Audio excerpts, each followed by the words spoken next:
मित्रांनो, आज आपण दुसऱ्या प्रकरणाला सुरुवात करणार आहोत. आपल्या प्रकरणाचं नाव आहे सौर शक्ती, सौर ऊर्जा. या नावावरूनच आपल्याला लक्षात येईल की या प्रकरणामध्ये काय काय आहे. सौर शक्ती अर्थात सूर्यापासून प्राप्त होणारी किंवा सूर्यापासून निर्माण होणारी विशिष्ट प्रकारची उष्णता किंवा ऊर्जा. पृथ्वीसारख्या ग्रहाला आणि पृथ्वीवर असलेल्या संपूर्ण सजीवसृष्टीला सूर्याची ऊर्जा किंवा प्रकाश किंवा उष्णता किती महत्त्वाची आहे हे आपणास लक्षात येईल. सूर्याच्या प्रकाशात किंवा सूर्याच्या प्रकाशामुळे पृथ्वीवर किंवा असंख्य ग्रहांवर खूप मोठा परिणाम होत आहे आणि म्हणूनच या प्रकाशामुळे किंवा ऊर्जेमुळे विशिष्ट प्रकारचे ग्रह किंवा आपली पृथ्वी ही भ्रमण करत असतात किंवा परिवलन होत असतात किंवा विशिष्ट प्रकारच्या त्या मर्यादेमध्ये हे सर्व ग्रह सूर्याच्या उष्णतेमुळे किंवा प्रवाहामुळे किंवा ऊर्जेमुळे हे सूर्यमालेमध्ये किंवा अवतीभोवती फिरताना किंवा भ्रमण करताना आपल्याला दिसून येतात. सूर्य हा सर्वात महत्त्वाचा ग्रह या ब्रह्मांडामध्ये मानला गेलेला आहे. आपण सूर्याची पूजा करतो, सूर्याला नमस्कार करतो, सूर्याच्या समोर आपण पाणी वाहत असतो, कारण आपल्याला माहिती आहे की सकाळी सकाळी उठल्या सूर्यदेवाचं दर्शन घेतल्यानंतर सूर्य हा प्रखरतेचा स्रोत आहे. सूर्य हा उष्णतेचे वाहक आहे. सूर्य हा देव मानला जातो, कारण तो देव फक्त धार्मिक कथांमध्येच नाही तर सामाजिक, सांस्कृतिक आणि खऱ्या असलेल्या जीवनामध्ये सुद्धा तो देव आहे. कारण उष्णतेपासून निर्माण होणारे असंख्य प्रकार किंवा या उष्णतेमुळे किंवा या ऊर्जामुळे जे काही जीवन चालू आहे यांचं सर्वात मोठं सारस्व हे सूर्याला जातं. सूर्य हा खूप मोठा आणि प्रमुख स्रोत आपल्या या ब्रह्मांडामध्ये किंवा या सूर्यमालेमध्ये म्हटला गेलेला आहे. सूर्यापासूनच आपल्याला उष्णता मिळते, सूर्यापासूनच अनेक प्रकारची ऊर्जा ही निर्माण होत असते. असंख्य किरणे किंवा असंख्य सूक्ष्मकण सूर्याच्या प्रकाशावाटे किंवा प्रकाशाद्वारेतून आपल्या पृथ्वीवर येत असतात आणि विविध प्रकारच्या क्रिया किंवा वातावरणामध्ये होत असलेला बदल या सूर्याच्या प्रकाशामुळे किंवा सूर्याच्या ऊर्जेमुळे किंवा सौर उष्णतेमुळे होत असतात. हाच घटक किंवा हाच शब्द महत्त्वाचा आहे आणि म्हणूनच याला सौर शक्ती असं म्हटलं गेलेलं आहे. कारण सौर शक्ती, सूर्य हे एक शक्तीचे वाहक आहे, शक्तीचे पूजन आहे आणि सौर किंवा सूर्यासारखा शक्ती देवता या संपूर्ण सूर्यमालेत किंवा या ब्रह्मांडामध्ये आहे. म्हणूनच ते सर्व ग्रह किंवा आपली पृथ्वी स्थिर आहे किंवा ती व्यवस्थित आहे. आपल्याला माहीतच असेल की सूर्याच्या भूगर्भामध्ये सर्वसाधारणपणे किती डिग्री सेल्सिअस तापमान असावं आपण कल्पनासुद्धा करू शकणार नाही. परंतु मी सांगतो, सूर्याच्या भूगर्भामध्ये किंवा पृष्ठभागाचं जे काही तापमान आहे हे 6000 डिग्री सेल्सिअसपेक्षा जास्त आहे. 6000 डिग्री सेल्सिअसपेक्षा जास्त आहे. आपल्या पृथ्वीच्या पृष्ठावर साधं 48 आणि 50 डिग्री तापमानसुद्धा झालं तरी आपला जीव नकोसा व्हायला लागतो. कारण इतक्या मोठ्या प्रकाशामध्ये आणि इतक्या तापमानामध्ये माणसाचं जीवन हे जवळजवळ कठीण जातं. तर आपल्याला माहीतच की आपल्या पृथ्वीला किंवा पृथ्वीवर असलेल्या विविध प्रकारच्या वातावरणातील वायूंना सूर्यापासून उष्णता मिळत असते, सूर्यापासून प्रकाश आणि ऊर्जा मिळत असते आणि याच ऊर्जेतून अनेक प्रकारचे बदल या पृथ्वीच्या पृष्ठभागावर किंवा या पृथ्वीवर आणि सूर्यमालेमध्ये आपल्याला पाहायला मिळतात. त्याचबरोबर सूर्याचा प्रकाश हा सरळ पृथ्वीच्या पृष्ठभागावर येत नाही. आपल्याला माहीत असेल की सूर्याचा प्रकाश पृथ्वीच्या पृष्ठभागावर हा जवळजवळ 8 सेकंदामध्ये येत असतो. 8 सेकंदात सूर्याचा प्रकाश पृथ्वीच्या पृष्ठभागावर येतो. परंतु तो सरळ न येता तो जो प्रकाश आहे किंवा ती जी ऊर्जा आहे किंवा उष्णता आहे ही विशिष्ट प्रकारच्या ऊर्जेद्वारे येत असते. मग ही विशिष्ट प्रकारची ऊर्जा कोणती? तर ती आहे विद्युत चुंबकीय लहरी ऊर्जा, इलेक्ट्रोमॅग्नेटिक रेडिएशन्स किंवा विद्युत चुंबकीय ऊर्जा किंवा लहरी. मी तुम्हाला पहिल्या प्रकरणामध्ये 3 महत्त्वाच्या ऊर्जा सांगितल्या होत्या. ब्रह्मांडाच्या निर्मितीमध्ये या 3 ऊर्जा अतिशय महत्त्वाच्या आहेत आणि रहस्यमयी आहेत. या 3 ऊर्जेतनंच ब्रह्मांडाची निर्मिती झालेले असंख्य कण दूरवर फेकले गेलेले आहे. तर ते 3 ऊर्जा कोणत्या आहे? पहिली आहे आण्विक ऊर्जा, दुसरी आहे विद्युत चुंबकीय किंवा कायनेटिक किंवा विद्युत चुंबकीय ऊर्जा, तिसरी आहे गुरुत्वाकर्षण शक्ती किंवा गुरुत्वाकर्षण ऊर्जा. या 3 प्रकारच्या ज्या ऊर्जा आहे, या 3 प्रकारच्या ऊर्जेतलं महत्त्व आपल्याला लक्षात येईल. म्हणूनच ही ऊर्जासुद्धा इथे पाहायला मिळते, कारण सूर्याचा प्रकाश विद्युत चुंबकीय लहरींद्वारे येत असतो, उत्सर्जित होत असतो, परावर्तित होत असतो. परावर्तित किंवा उत्सर्जित होत असताना सुद्धा वातावरणातल्या या 4 प्रकारच्या थरातून सूर्याची उष्णता किंवा प्रकाश पृथ्वीच्या पृष्ठभागावर येत असते. 4 थर, तपांबर, सीतांबर, दलांबर आणि आयनांबर किंवा बाह्यांबर, हे 4 प्रकारचे थर. सर्वात पहिला थर आहे आयनांबर किंवा बाह्यांबर, नंतर दलांबर, नंतर सीतांबर, नंतर मग आहे तपांबर. म्हणजे अशा प्रकारच्या 4 थरातून सूर्याची उष्णता उत्सर्जित होते, परत परावर्तित होते, मग भूपृष्ठाकडे येत असते. तर अशा प्रकारची ही क्रिया सूर्य आणि पृथ्वीच्या किंवा सूर्याच्या प्रकाशासाठी होत असते. वातावरणात आपल्याला सूर्यापासून उष्णता मिळते. सूर्याच्या पृष्ठभागावर किंवा भूगर्भातलं तापमान 6000 डिग्री सेल्सिअसपेक्षा सर्वात जास्त आहे. विद्युत चुंबकीय लहरींच्या द्वारे सूर्याचा प्रकाश विविध प्रकारच्या वातावरणातून किंवा थरातून हा परावर्तित आणि उत्सर्जित होत असतो. आणि याच विद्युत चुंबकीय लहरींच्या द्वारे सूर्याच्या पृष्ठभागापासून उत्सर्जित होणाऱ्या ऊर्जेला सौर शक्ती असे म्हणतात. परत एकदा सांगतो, विद्युत चुंबकीय लहरींच्या द्वारे सूर्याच्या पृष्ठभागापासून उत्सर्जित होणाऱ्या ऊर्जेला सौर शक्ती असे म्हणतात. सौर शक्ती हा शब्द आणि याचा अर्थ आपल्याला लक्षात आला असेल. तर आता पृथ्वीचे औष्णिक संतुलन, सध्या जागतिक तापमान वाढ ही संकल्पना आपण 12वीपर्यंत ऐकलेली आहे, आता सुद्धा आपण ऐकत आहात.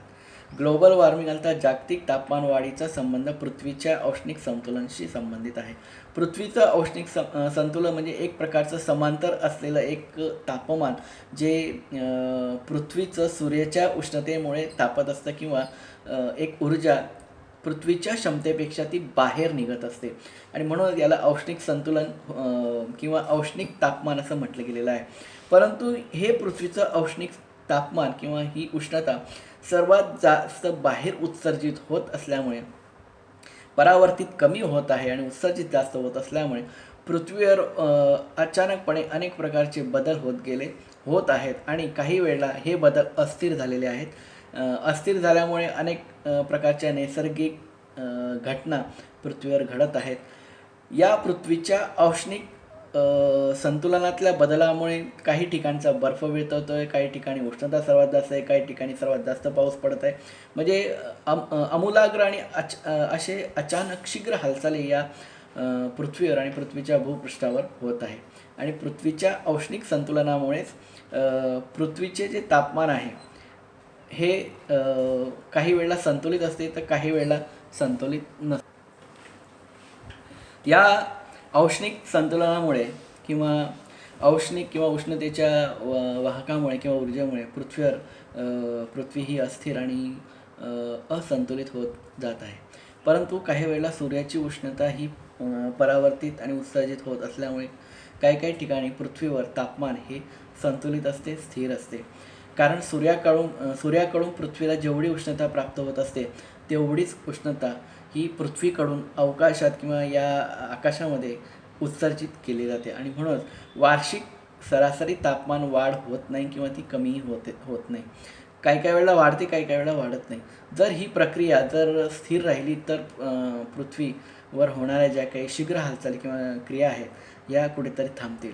परंतु वाढणारं तापमान आणि अनेक प्रकारचे जंगलांचा नाश केल्यानंतर ऑक्सिजनची पातळी आपण कमी केली आणि त्यामुळे या अशा प्रकारच्या बदलामुळे पृथ्वीचं औष्णिक संतुलन हे बिघडलं गेलेलं आहे.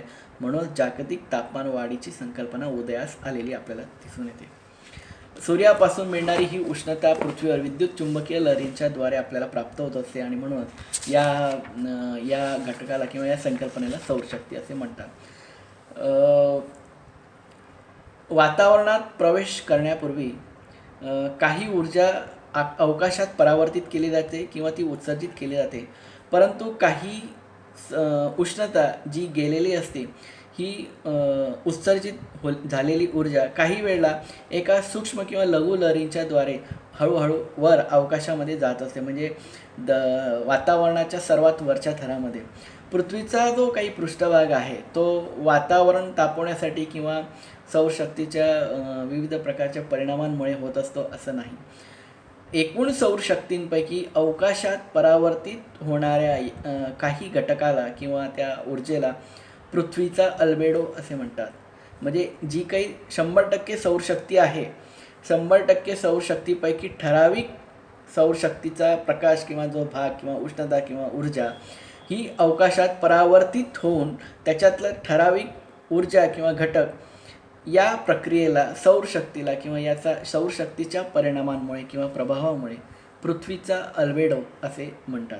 आणि पृथ्वीचा अल्बेडो हा तुम्ही शब्द ऐकलेला आहे. या अल्बेडोमुळे काही ठिकाणी वातावरणातला दाब हा अचानकपणे वाढतो आणि दाब वाढतो म्हणजेच काय की त्या ठिकाणचं तापमान हे वाढत असतं.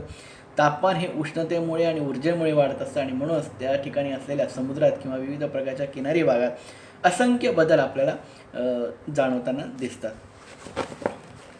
आता पुढचा जो घटक आहे तो म्हणजे सौरशक्तीच्या वितरणावर परिणाम करणारे घटक, जो परीक्षेच्या दृष्टीने अतिशय महत्त्वाचा आहे. वातावरणात किंवा पृथ्वीच्या भूपृष्ठावर सूर्यापासून उष्णता प्राप्त होत असते, परंतु ही सूर्याची उष्णता सरळ सरळ पृथ्वीच्या पृष्ठभागावर किंवा जमिनीवर न येता ती विद्युत चुंबकीय लहरींच्या द्वारे येत असते हे आपल्याला समजले आहे. याच ऊर्जेमुळे किंवा या प्रकाशामुळे सौरशक्तीच्या वितरणात काही परिणाम करणारे घटक आहेत आणि हा सर्व परिणाम पृथ्वीवर असलेल्या भूपृष्ठावर होत असतो. त्याच्यातले 4 महत्त्वाचे घटक या सौरशक्तीच्या वितरणावर परिणाम करणारे आहेत. पहिला आहे सूर्यकिरणांचा भूपृष्ठाशी होणारा कोन. पहिला आहे सूर्यकिरणांचा भूपृष्ठाशी होणारा कोन. आपल्याला माहीतच आहे की पृथ्वीच्या वेगवेगळ्या ठिकाणी सूर्यकिरणांचा पृष्ठभागाशी होणारा जो काही कोन आहे किंवा जो काही परिणाम आहे हा वेगवेगळा आहे. वेगवेगळ्या ठिकाणी सूर्याचा प्रकाश हा वेगवेगळा वितरित झालेला आपल्याला दिसून येतो. विषुववृत्तावर वेगळा प्रकाश दिसून येतो. उत्तर आणि दक्षिण ध्रुवावर परिणामी सूर्याचा प्रकाश हा कमी पाहायला मिळतो विषुववृत्तावर पडलेल्या सूर्यप्रकाशाच्या तुलनेने. म्हणजे अशा प्रकारचा परिणाम आणि अशा प्रकारचा कोन त्या ठिकाणी तयार होत असतो. म्हणजेच काय की ध्रुवावर सूर्याची जी की काही किरणे आहेत ती तिरपी पडतात, परंतु ही किरणे जास्त जागा व्यापतात. परंतु विषुववृत्तावर जी काही सूर्यकिरणे पडतात ही सूर्यकिरणे लंबरूप पडतात आणि लंबरूप पडल्यामुळे सर्वात कमी जागा व्यापतात आणि कमीत कमी जागा व्यापत असल्यामुळे विषुववृत्तावरचं तापमान हे सर्वात जास्त तापत असतं. मग या ठिकाणी 180 डिग्री कोन तयार होतो.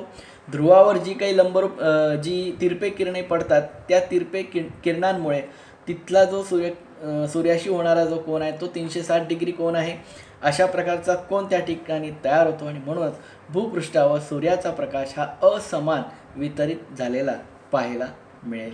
अशा प्रकारे सूर्यकिरणांचा भूपृष्ठाशी होणारा कोन आपल्याला लक्षात येईल. सौरशक्तीच्या वितरणावर परिणाम करणाऱ्या घटकांमध्ये दुसरा जो घटक आहे तो म्हणजे दिनमान व रात्रिमानाचा कालावधी. दिनमान व रात्रिमानाचा कालावधी. सूर्यापासून मिळालेली ऊर्जा पृथ्वीचा भूपृष्ठ ग्रहण करत असते आणि तीच ऊर्जा रात्रीच्या कालावधीमध्ये उत्सर्जित करत असते. हा निसर्गाचा नियम आहे आणि तो अबाधित आहे.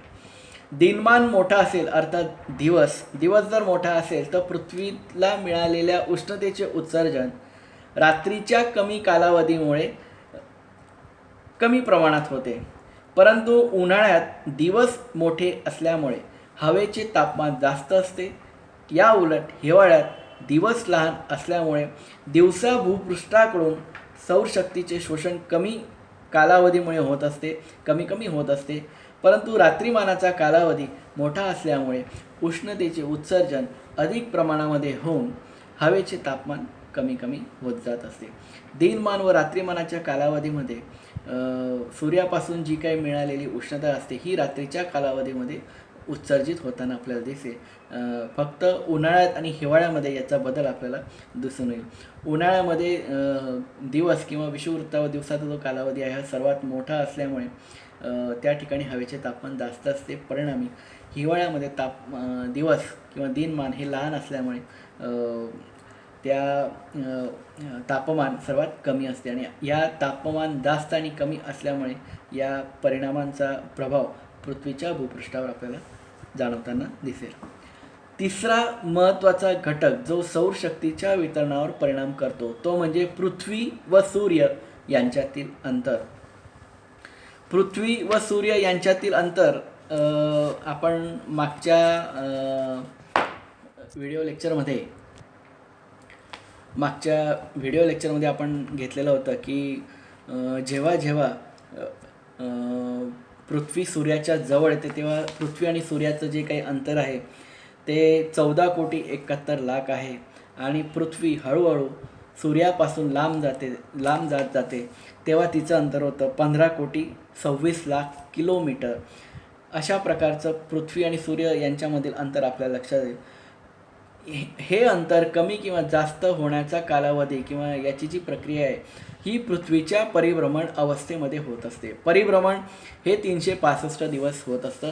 परिवलन हे 24 तासात होत असतं आणि या परिवलन आणि परिभ्रमणाच्या कालावधीमध्ये पृथ्वी आणि सूर्यामधील अंतर आपल्याला लक्षात येईल. तर या घटकामध्ये सौरशक्तीच्या वितरणावर परिणाम करणाऱ्या घटकामध्ये पृथ्वी व सूर्य यांच्यातील अंतर. पृथ्वी सूर्याभोवती परिभ्रमण करीत असताना जानेवारी महिन्यात पृथ्वी व सूर्य यांच्यातील अंतर कमी होतं. परिणामी अंतर कमी होतं म्हणजेच काय, तेव्हा पृथ्वी सूर्याजवळ जात असते. या स्थितीला पृथ्वीची उपसूर्यस्थिती असे म्हणतात, कारण पृथ्वी सूर्याजवळ जात असते आणि तेव्हा उत्तरायण लागलेलं असतं. तर जुलै महिन्यामध्ये सूर्य व पृथ्वी यांच्यातील अंतर हे जास्त असते, कारण पृथ्वी सूर्यापासून दूर जात असते. याच अंतराला अपसूर्यस्थिती असे म्हणतात, कारण या सर्व क्रिया परिभ्रमणाच्या कालावधीमध्ये होत असतात. जुलै महिन्यामध्ये पृथ्वी हळूहळू सूर्यापासून दूर जात असल्याचं कारण एकच आहे, तेव्हा दक्षिणायन लागलेलं असतं आणि दक्षिणायनमध्ये पृथ्वी सूर्यापासून दूर हळूहळू जात असते. अशा प्रकारच्या परिस्थितीला पृथ्वी व सूर्य यांच्यातील अंतर असे म्हटले गेलेले आहे. सौरशक्तीच्या वितरणावर परिणाम करणाऱ्या घटकामध्ये चौथा जो महत्त्वाचा घटक जो अतिशय महत्त्वाचा आहे तो म्हणजे वातावरणाचा परिणाम, जो सौरशक्तीच्या वितरणावर प्रमुख भूमिका त्याची आहे. सूर्यकिरणे वातावरणापासून येत असताना विविध प्रकारच्या प्रक्रियेमुळे सौरशक्ती काही प्रमाणात भूपृष्ठापर्यंत पोहोचू शकत नाही. विशिष्ट प्रकारचा सूर्याचा प्रकाशच पृथ्वीच्या पृष्ठभागावर पोहोचतो, परंतु काही प्रकाश हा पृथ्वीच्या पृष्ठभागावर पोहोचला जात नाही, कारण मी तुम्हाला मागेच सांगितलं की विशिष्ट प्रकारचे थर, या थरांमध्ये आढळणारे विविध प्रकारचे वातावरणीय घटक आणि या वातावरणीय घटकामध्ये सूर्याची उष्णता शोषली जाते, काही प्रमाणात ती परावर्तित केली जाते, काही प्रमाणात ती उत्सर्जित केली जाते आणि म्हणूनच याचा वातावरणाच्या परिणामांमुळे सूर्याची उष्णता ही जवळजवळ पृथ्वीच्या पृष्ठभागावर पोहोचवली जात नाही. याच्यामध्ये वातावरणाच्या परिणामांमध्ये 3 महत्त्वाचे घटक जे सांगितलेले आहे ते म्हणजे विकिरण, दुसरं आहे परावर्तन आणि तिसरं आहे शोषण. तर विकिरण अर्थात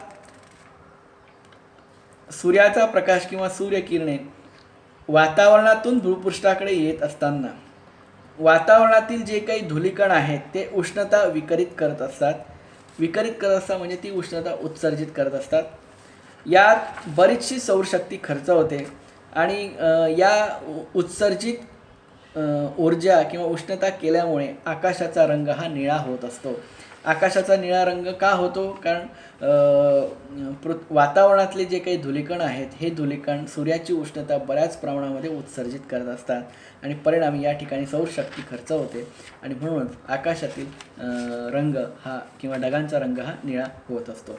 दुसरा जो घटक जो सांगितलेला आहे तो म्हणजे परावर्तन अर्थात वातावरणातील जे काही सूक्ष्म किंवा अतिसूक्ष्म धूलिकण आहे हे सौरशक्तींच्या लहरींपेक्षा जर मोठे असतील तर ते उष्णतेच्या लहरी परावर्तित करतात.